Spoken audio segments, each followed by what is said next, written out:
Hey guys, welcome to our channel. In today's video, we'll learn how to insert a background image in Microsoft Word on one page.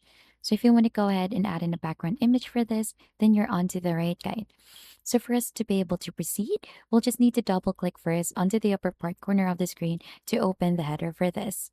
So we're going to go ahead and click onto pictures to add in or insert a picture from our computer in here.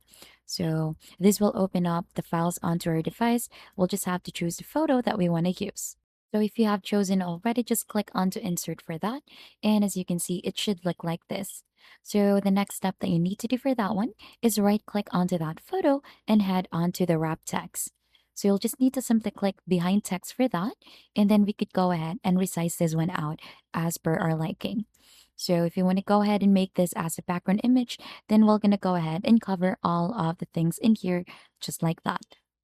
So as you can see, it has fully covered already our page in there, and we could just simply click outside of it so that it should be our background image. So you could type in anything for that one, and that is just basically it onto how to insert a background image in Microsoft Word on one page.